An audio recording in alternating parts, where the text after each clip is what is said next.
So in this example, we're asked to solve this differential equation, x minus 2 times the derivative of y with respect to x equal to y plus 2 times x minus 2 cubed. So the first thing we want to do is to do some quick rearranging here. We're going to move y to the left side, so we'll subtract y from both sides, and then we're going to divide everything through by x minus 2.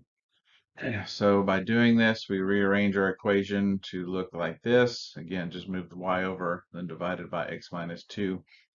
And so the reason we did that is now we have this equation in this form, dy dx plus y times some function of x, which in this case it's negative 1 over x minus 2 is our px.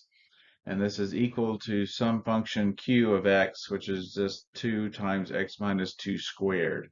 So again, our px is negative 1 over x minus 2, and our qx is 2 times x minus 2 squared. And we'll continue just to refer back to this equation in this form again, but it is the same as this equation above.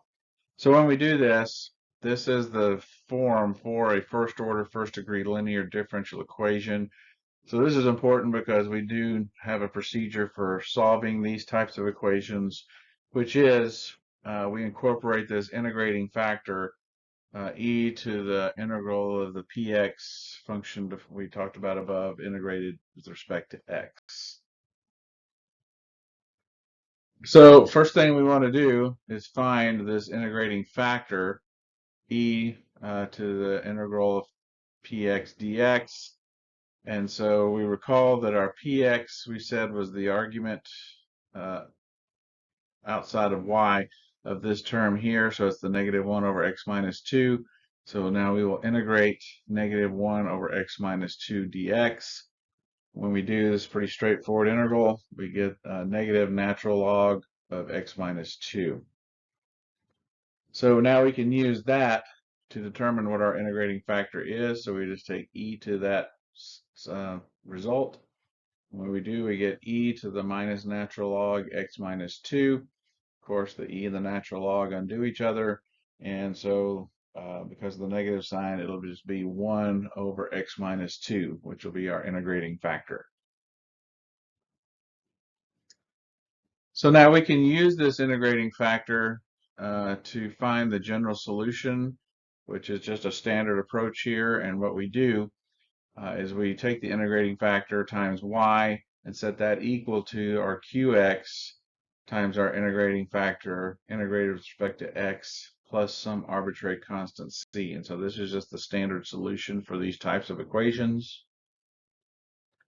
So in this case, if we plug in these values, here we'll have our y times our integrating factor 1 over x minus 2. So that's where this comes from.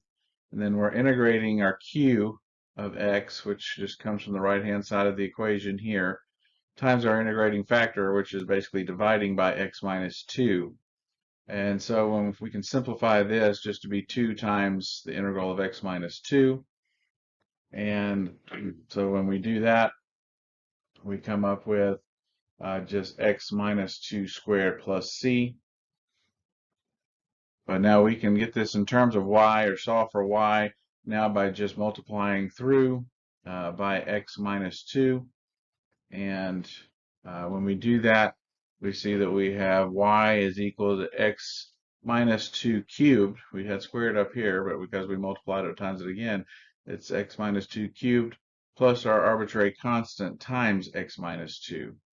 So this here is the general solution to this differential equation, which also reflects the original form on the first slide. So this is our general solution.